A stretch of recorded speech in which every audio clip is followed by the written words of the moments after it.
സുഹൃത്തുക്കളെ, ഇപ്പോൾ രാവിലെ എഴുന്നേറ്റ് ഏത് മീഡിയ നോക്കിയാലും കൊലപാതകം, കത്തിക്കുത്ത്, ചുറ്റിയയ്ക്ക് അടി, ആത്മഹത്യ അങ്ങനെയുള്ള വാർത്തകളാണ് നമ്മളെ വേട്ടയാടുന്നത്. നമ്മൾ കണ്ടു കോട്ടയത്ത് ഒരു വീട്ടമ്മ 2 പെൺകുട്ടികളെയും കെട്ടിപ്പിടിച്ച് ട്രെയിനിന് മുന്നിൽ നിന്നുകൊണ്ട് മരണത്തിലേക്ക് ചിതറിത്തെറിച്ച വാർത്ത. ഷൈനിയും അലീന, ഇവാന എന്ന 2 പെൺമക്കളും. അവർക്ക് ജീവിക്കാൻ സാധ്യമല്ലാത്ത വിധത്തിൽ അവർ ബുദ്ധിമുട്ടിയിരുന്നു എന്നാണ് വാർത്തകൾ. വിവാഹമോചിതയായ ഷൈനിക്ക് ഒരു സ്ഥാപനത്തിൽ ജോലി കിട്ടാൻ അനുവദിക്കാത്ത വിധത്തിൽ ആരൊക്കെയോ സ്വാധീനം ചെലുത്തി അവർക്കൊരു ജോലി കിട്ടിയില്ല. ആ കുട്ടികളെ പോറ്റാൻ മറ്റു വഴിയില്ലാത്തത് കൊണ്ട് ആ കുട്ടികളും അമ്മയുടെ കൂടെ മരണത്തിലേക്ക് പോകാൻ തയ്യാറായി എന്നാണ് വാർത്ത. വളരെയേറെ വേദനിപ്പിക്കുന്ന ഒരു സാഹചര്യം. ഒന്ന് ചിന്തിച്ചു നോക്കൂ. ആ സ്ത്രീക്ക് സ്വതന്ത്രമായി ജീവിക്കാൻ പറ്റിയ ഒരുപാട് നിയമങ്ങളുണ്ട്.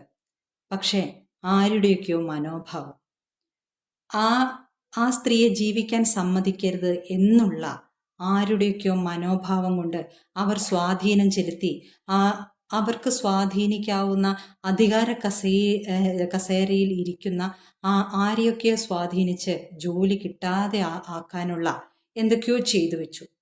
അങ്ങനെ ഭർത്താവിൻ്റെ കുടുംബത്തിന് വേണ്ടി എടുത്ത ആ കടം പോലും ഈ സ്ത്രീ വീട്ടേണ്ട ഒരു സ്ഥിതിവിശേഷം ഉണ്ടായി.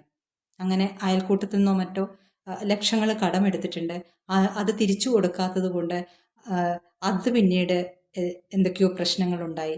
അങ്ങനെ ഈ ഷൈനി എന്ന് പറയുന്ന ഈ സ്ത്രീ മറ്റൊരു വഴിയുമില്ലാതെ നിസ്സഹായതയോടെ മക്കളെയും ചേർത്ത് പിടിച്ച് മരണത്തിലേക്ക് പോവുകയായിരുന്നു. പ്രണയിക്കുകയും വിവാഹം കഴിക്കുകയും ആ വിവാഹം വിജയിച്ചില്ലെങ്കിൽ വേർപിരിയുകയും ഒക്കെ ചെയ്യുന്ന സാധാരണമായിരിക്കണം. അത് ഓരോ വ്യക്തിക്കും ഒരു ജീവിതമേ ഉള്ളൂ. അത് ടോക്സിക്കായ ഒരു മനുഷ്യൻ്റെ കൂടെ, ഒരു പങ്കാളിയുടെ കൂടെ ജീവിച്ച് തീർക്കണ്ട എന്ന് ഒരാൾ തീരുമാനിച്ചാൽ അത് മര്യാദയോടെ ബഹുമാനത്തോടെ വിട്ടുകൊടുക്കാൻ മറ്റുള്ളവർക്ക് കഴിയണം.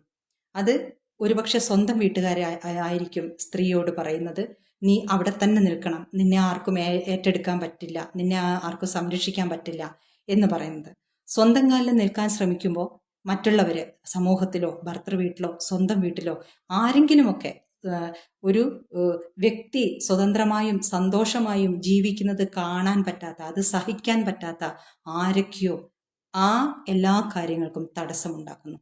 അങ്ങനെ ആ സ്ത്രീയെ അല്ലെങ്കിൽ പുരുഷനെ നിരായുധനാക്കി നിസ്സഹായനാക്കി മരണത്തിലേക്ക് തള്ളിവിടുന്നു.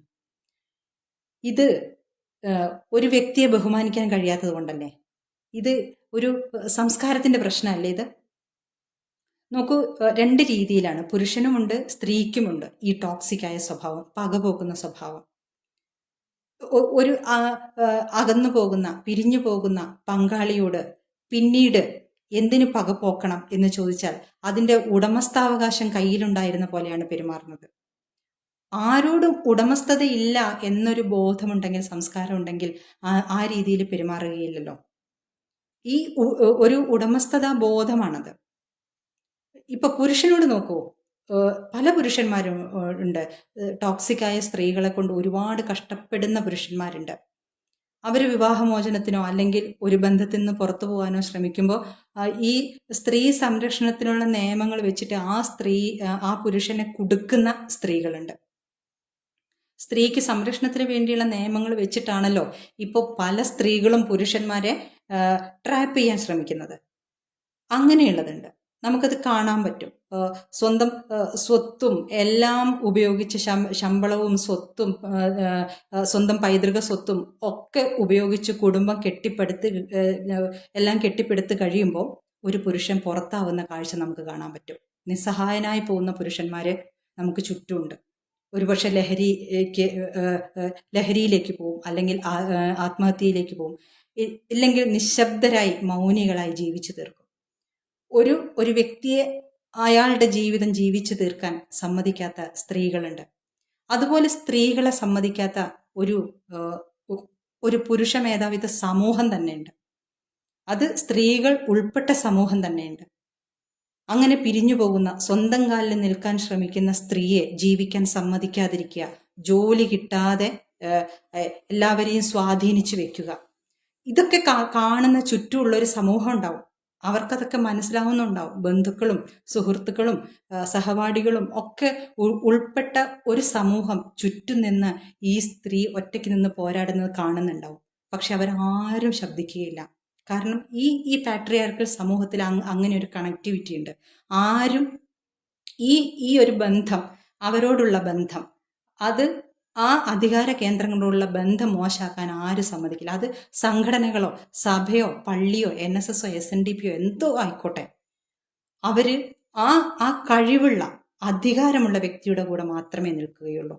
ഒരു നിസ്സഹായയായ വ്യക്തിയുടെ കൂടെ അല്ലെങ്കിൽ നിസ്സഹായനായ പുരുഷന്റെ കൂടെ ആരും നിൽക്കില്ല. സ്ത്രീകൾക്കാണ് ഇത് കൂടുതൽ ബാധകം. കാരണം ഇതൊരു പാട്രിയാർക്കൽ സൊസൈറ്റി ആയതുകൊണ്ട് ഇതിലെ അധികാര സ്ഥാപനങ്ങൾ മുഴുവനും നിയന്ത്രിക്കുന്ന പുരുഷന്മാർ എന്നുള്ളത് കൊണ്ട് സ്ത്രീകളാണ് കൂടുതൽ നിസ്സഹായരായി പോകുന്നത്. കാരണം ഈ സമൂഹത്തിലുള്ള മറ്റ് പരിചയങ്ങൾ, ജീവിതാനുഭവങ്ങളും മറ്റ് എക്സ്പീരിയൻസും ബന്ധങ്ങളും കോണ്ടാക്ട്സും ഒക്കെ കുറവ് സ്ത്രീകൾ ആണ് എന്നുള്ളത് കൊണ്ട് സ്ത്രീകളാണ് ഇതിൽ ഏറ്റവും നിസ്സഹായമായി പോകുന്നത് എന്നുള്ളതാണ് വാസ്തവം. പുരുഷന്മാരും ഉണ്ട്, ഇല്ല എന്ന് ഞാൻ പറയുന്നില്ല. അപ്പോൾ സ്ത്രീകളെ എങ്ങനെയൊക്കെ അവർക്ക് ജോലി കിട്ടാതെയും അവർക്ക് സ്വന്തം സ്വത്ത് കിട്ടാതെയും ആ സ്വത്ത് ഉപയോഗിക്കാൻ പറ്റാതെയും ഒക്കെ നിസ്സഹായരാക്കിക്കൊണ്ട് അവരെ എങ്ങനെ സ്വന്തം അടുക്കളപ്പുറത്ത് സ്വന്തം ആധിപത്യത്തിന് കീഴിൽ എത്തിക്കാം, ഇല്ലെങ്കിൽ മരണത്തിലേക്ക് തള്ളിവിടാം എന്ന് ശ്രമിക്കുന്ന ഒരു പുരുഷാധിപത്യ മനോഭാവം, അത് പുരുഷന് മാത്രമല്ല സ്ത്രീകൾ കൂടെ ഉൾപ്പെട്ട ആ ഒരു ഭരണ സംവിധാനം സ്ത്രീക്കെതിരെ അവൾ സ്വതന്ത്രയായി ജീവിക്കുന്നത് കാണാൻ പറ്റാത്ത ഒരു സമൂഹമുണ്ട്. സ്ത്രീകളും പുരുഷന്മാരും അടങ്ങിയ ഒരു സമൂഹം. സന്തോഷത്തോടെയും സമാധാനത്തോടെയും സ്വതന്ത്രമായും ആരെയും ആശ്രയിക്കാതെയും ഒരു സ്ത്രീ നിവർന്നു നിൽക്കുന്നത് കാണാൻ സമൂഹത്തിന് വലിയ ബുദ്ധിമുട്ടാണ്.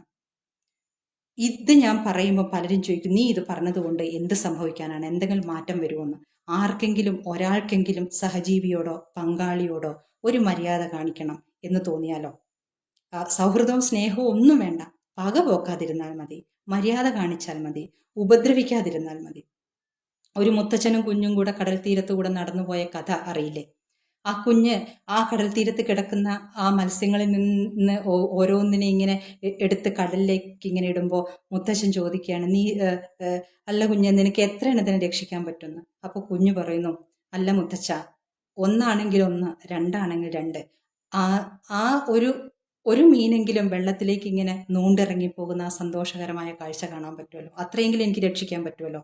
അപ്പോൾ ഒരു വാക്ക് ആരുടെയെങ്കിലും ഉള്ളിലേക്ക് ഒന്ന് നൂണ്ടിറങ്ങിയാൽ, ഒരു സഹജീവിയോടെങ്കിലും സ്നേഹം തോന്നിയാൽ, ബഹുമാനം തോന്നിയാൽ, ആ വ്യക്തിയായി ജീവിച്ചോട്ടെ എന്ന് സമ്മതിച്ചു കൊടുക്കാൻ തോന്നിയാൽ അത് വലിയ കാര്യമാണല്ലോ. ഓഷോ പറഞ്ഞ ഒരു വാചകം കൂടി പറഞ്ഞുകൊണ്ട് ഞാൻ നിർത്താം. നൂറ്റാണ്ടുകളായി നിങ്ങൾ സ്ത്രീകളെ ഇങ്ങനെ ഉപദ്രവിച്ചുകൊണ്ടേയിരിക്കുന്നു. ഇനിയെങ്കിലും പശ്ചാത്തപിക്കുക. രാഷ്ട്രായ സ്വാഹ. ഇദം നമഃ.